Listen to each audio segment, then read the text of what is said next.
Welcome to CEO Corner. My name is Sarah McGrath, Director of 360 Search Recruitment Services across Ireland and the UK. Today, we interview Danny McCoy, CEO of IBEC. We will not debate politics or our political views, which most of you might expect from Danny, but instead talk about motivation and leadership and understand the story behind Danny's success and the sheer determination of the ladder that he climbed to become one of Ireland's most influential and connected business representatives. Danny's biography is extensive. He has been an interlocutor to 5 Irish Taoiseachs, attended meetings in the US White House and UK Downing Street, and has given speeches at the United Nations General Assembly. Danny was recognised by the Irish President Higgins to deliver a keynote address at the President's Palace and made an honorary engineer by the Academy of Engineering.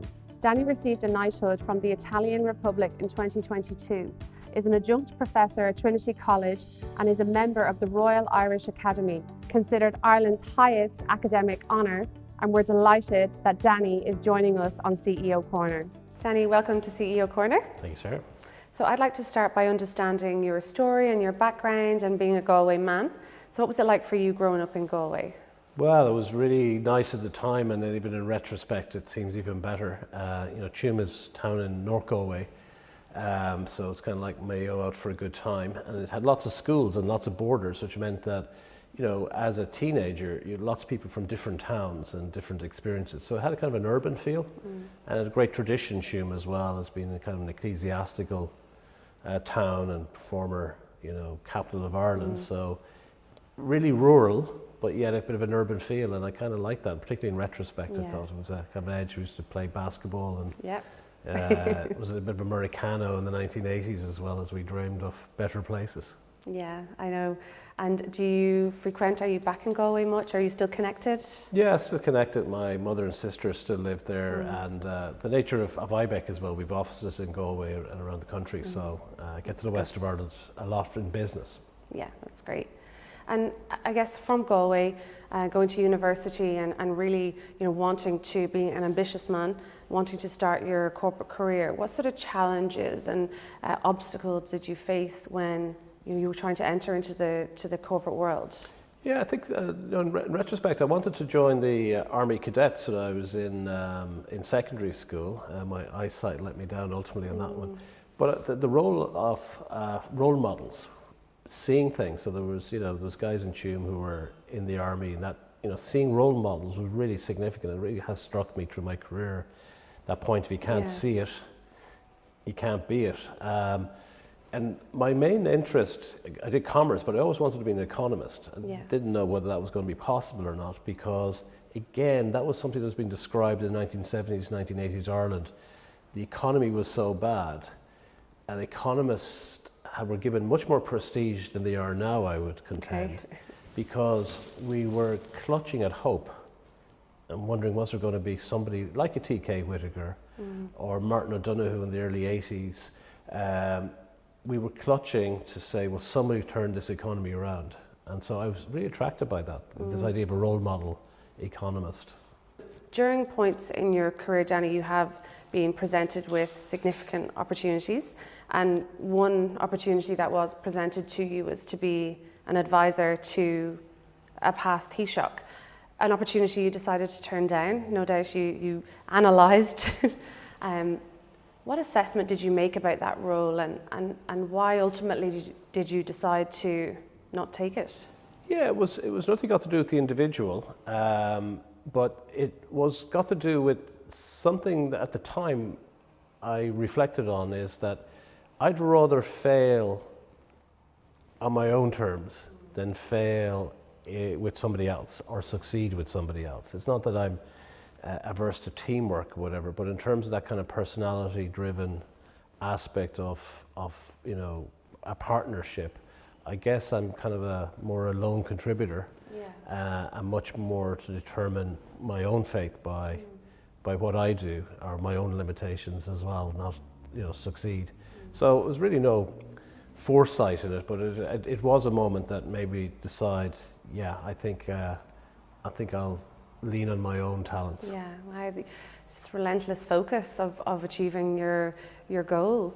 IBEC represents Irish businesses, local businesses, international, throughout all sectors of the economy, and your role is to influence policymakers nationally and internationally. And I read the Irish Times named you as one of 50 people who run Ireland. It's a fantastic accolade.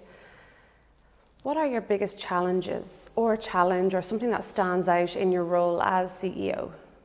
Yes, there's two parts to that role. So IBEC itself is the largest lobbying organisation in the country by a significant amount. Not just the largest business, the largest lobbying of all civic society. And that reflects the fact that the business model in Ireland is gargantuan for the scale of the population. And that brings really great opportunities in terms of careers, in terms of the corporate tax revenue the government can use for our social infrastructure, etc.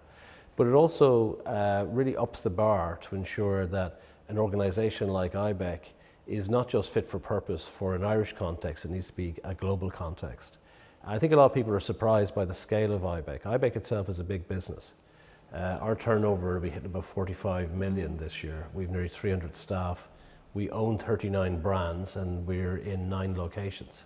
So we're one of the biggest in Europe. We've got a big presence in Brussels. And so that's a challenge just as a CEO, like every CEO. Very often it's about people, you know. Yeah. So, you know, you have to run the organisation very well. My colleagues are a very strong executive team. So we run it like a business, but we do so with a purpose. And our purpose is really to try and make the business environment better, not just for businesses, but also for the employees in those businesses and then by extension into their home life and family life. So we're very driven by that purpose that business can be the instrument for social progress and social equity. Yeah. Do you ever get to switch off? Does that ever happen? No, or do you want to? No, yeah, actually I don't want to is the truth of the matter because that's a very fortunate situation to do something that you really enjoy. A lot of my job, even if I was on holidays, I will read stuff that, you know, technically is my day job at the same time. So I think it's kind of like a passion. It's not the most, I didn't really think I was, growing up, I'd run away and join IBEC. It wasn't my boyhood ambition, but here I am, yeah. And you've achieved some transformation inside of IBEC. You know, you have just mentioned the turnover that the company is, you know, experiencing, which is transformational. How did you lead that transformation? You know, there's a lot of change, especially in the financial services and in insurance at the moment, and transformation happening and restructuring. How did you lead IBEC through change and transformation? And do you have advice for companies going through this themselves? So it's always easy in retrospect to say, you know, here was the plan, we just went to the plan, it all succeeded. Clearly things go wrong along the way, but we had a purpose. I think that's really difficult for some organisations to identify what your purpose is. IBEX was pretty easy. We're for business.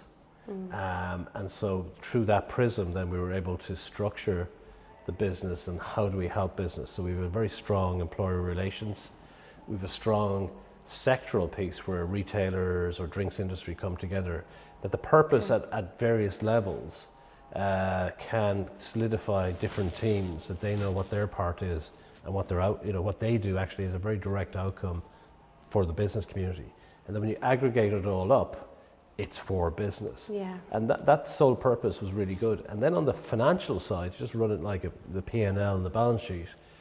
In retrospect, we were very fortunate. We had a really bad problem, which was we had a huge pension deficit and the company was a going concern issue because if you price to market, our debt was way beyond, it was twice our turnover at the time. So we had to do really, harsh things in terms of recorrecting, wage cuts, take headcount out and close down that defined benefit pension scheme. But that made us disciplined. And so we needed profitability then to pay back the debt. So we've run a very profitable business over the last decade and a half. Yeah, I think you mentioned purpose.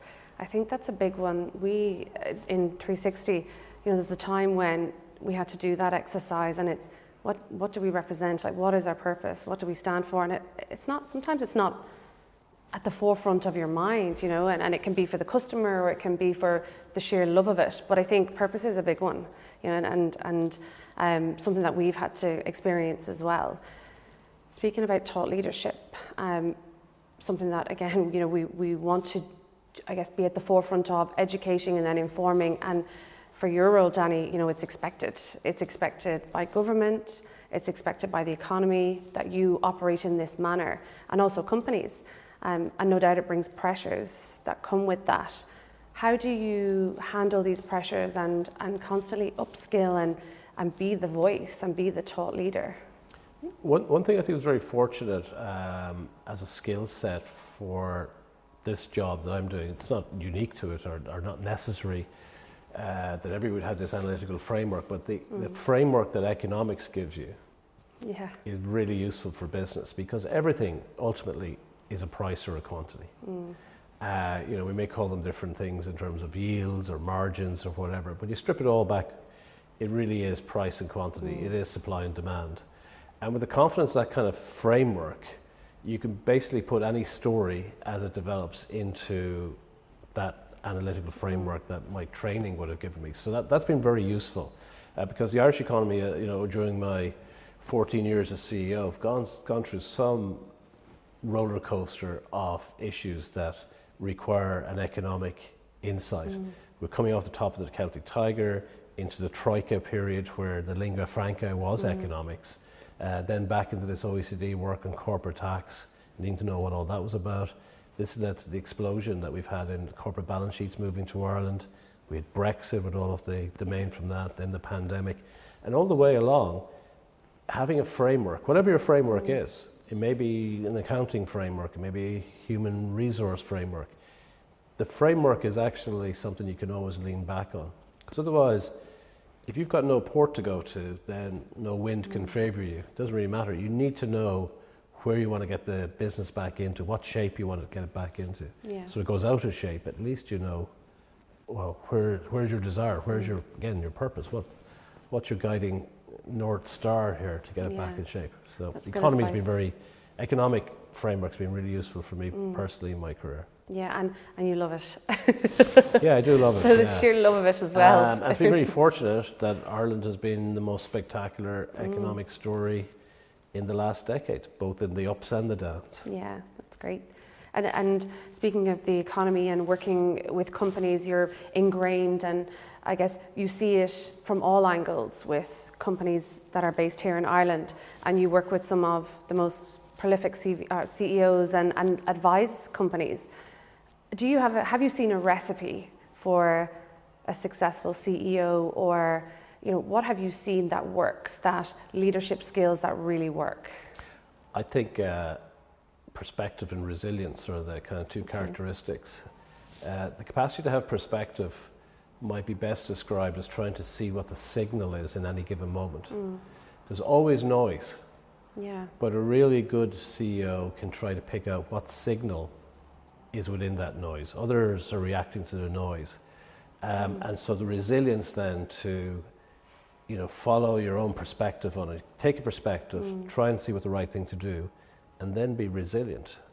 That resilience then requires lots of mental toughness. It requires physical toughness as well, because people need energy.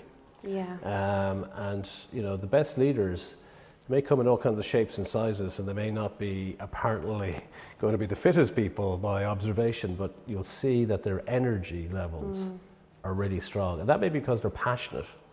They've got a passion for their business, passion for their place in the world. That gives them that energy, mental as well as physical. So resilience in all its forms, I think, is a really critical characteristic of the CEOs who survive. So I guess trying to train that resilience, trying to, I guess, retrain your brain and practice how to be resilient. I think some people can come from having challenges in their life, or if somebody wants to move up to a CEO ladder, like how can somebody train resilience? Well, this is one of the things that post-COVID, I really worry about the physical proximity, the return to office. Now, office isn't the only place that work gets done, obviously. There's lots of businesses that don't operate in offices. We got factories and shops and people are out on the streets doing work in construction. You know, so we very often in this debate narrow it down. There's only about 35% of people are office based. It's not the whole story. But the lack of learning by doing, or even just observing, that's very much a three-dimensional space. And that just cannot be replicated on two-dimensional Zooms right now. Yeah. And I think the irony is that technology isn't advanced enough for our modern world. Everybody's fearing AI. My view is there isn't enough AI. There isn't enough. I like it. There isn't enough autonomous vehicles out there. All right? You know, we've been promised autonomous vehicles. They're very slow in coming. We've been running out of drivers. One of the big things that, you know, in the distribution, having HGV drivers, we're about to hit cliff edges as people are going into that profession, but people are coming out just to get our stuffs moving. So a lot of people are getting rationed right now, can't get stuff. The reason can't get stuff is because AI hasn't advanced enough and quickly enough. Okay, so people to be around others that they can learn from, build that resilience, gain experience. Absolutely. And milk it. Yeah. So I've been saying something quite recently. It's quite cheesy actually. I kind of stumbled upon it more than anything else. But I'm convincing myself now it's true, so I think it may not be true, is that we've gone through waves of where we were very manual workers, you know, go back to 1970s Ireland, as we talked about Tuam earlier on. That was very physical. You could see what people were doing. They had manual jobs. Some people had desk jobs, but fundamentally it was very manual. And then as we got more educated, we started to move to where brain power became probably more significant from the head up, or from the neck up rather than the neck down. If AI, and the fear about AI replacing people's brain power, can do things a lot faster, GPT, whatever, is we'll actually move to a phase where it goes from maybe from the hands to the head to the heart. And in the heart piece, this is about human to human, is giving wisdom, giving care. You know, care in a corporate sense as well, in terms of mentoring or, you know, intergenerational knowledge share or whatever, but also physically, we're seeing that already, that the care industry is going to be most significant industry going forward as people age. Yeah. And at the moment we don't put enough emphasis on care, and we see, you know, lots of things where people's value in our society is hugely underappreciated because of our traditional model. And I think the future is going to be more about care. I hope so. The heart. I hope so. Yeah, I like that. Danny, you are logical, practical, and you're an informed leader, with, you know, without a shadow of a doubt. And the couple of times that I've spoken to you, I come away learning things from you. So, you know, and I imagine you go nowhere without being armed with, you know, research and facts, and partly because it's your job, but also I think for the love of it. Sure. Has there been a time in your career or life where you've been in a position where you cannot apply, you know, that arsenal of tools and, you know, that you've developed? Yeah, and of course, and there'll be moments in where there's no rationale, that's emotion. And so what I said at the start earlier on about the pension scheme, that was really difficult to, you know, have to tell colleagues that they're going to be getting pay cuts, but also what they'd planned in terms of a promise from the corporation to them in terms of a defined benefit pension scheme. That's going to be really difficult. So the human aspect of delivering bad news, no statistics helps you in that expression. You know, people can logically know what might be happening, but it's still very raw and it's very emotive. So those kind of occasions, thankfully they've been few and far between, but they certainly, those awkward conversations are hard to deal with. And you can only be yourself, you can only be genuine, you know, and compassionate, I think, really, in situations like that. Yeah, absolutely. You know, on difficult decisions, it's easy. Again, all of this thing is theory in some sense, much easier said than done. But, you know, you can be dispassionate in making the decision, but be compassionate in its application. Yeah, that's good advice. I like that. And throughout your career, there's a couple of occasions where you have experienced or, you know, dealt with some controversy. Your board role, which you mentioned earlier in FOSS, you were criticised in that role. And again, in COVID, for some of your views on keeping businesses open. Sure. No doubt you've learned lessons, and as you say, hindsight is a great thing. How have those negative experiences and spotlights affected your career, and as well, how have they affected you personally? I think they're great experience and great formers. When you're going through them at the time, they're very awkward. You're never confident you're doing the right thing or would have done the right thing in look back on things.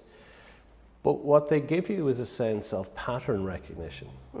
And pattern recognition is actually what wisdom is about.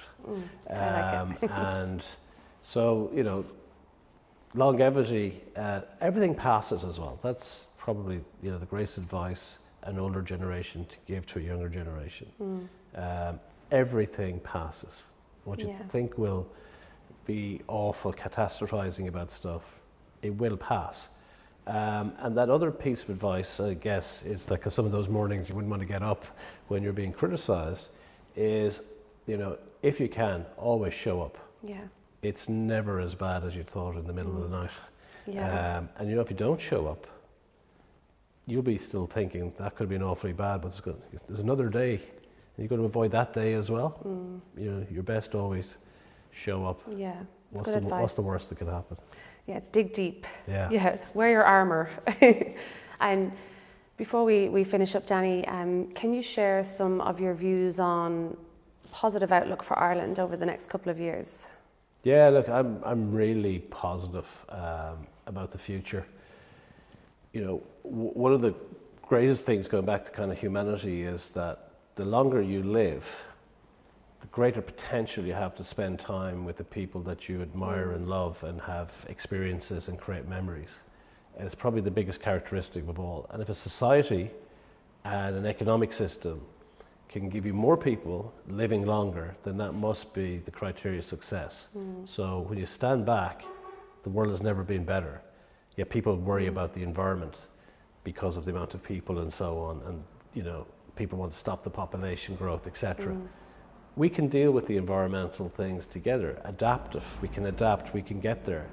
But what we fail to do so is when goodwill leaves. And as humans, when we were dealing with the virus, we had loads of goodwill, and we got over that. We can take on any of these challenges. For Ireland in particular, though, the capacity to actually deliver housing for people is very doable.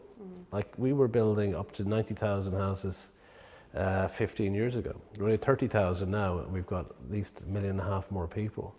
It's not that we can't do it. We've done it before, we can do it again. Why aren't we doing it? Because we've one fear.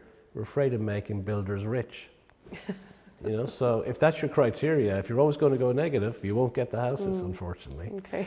You've got to incentivize people to deliver, and that involves making choices that people don't like it. So efficiency and effectiveness has to come first.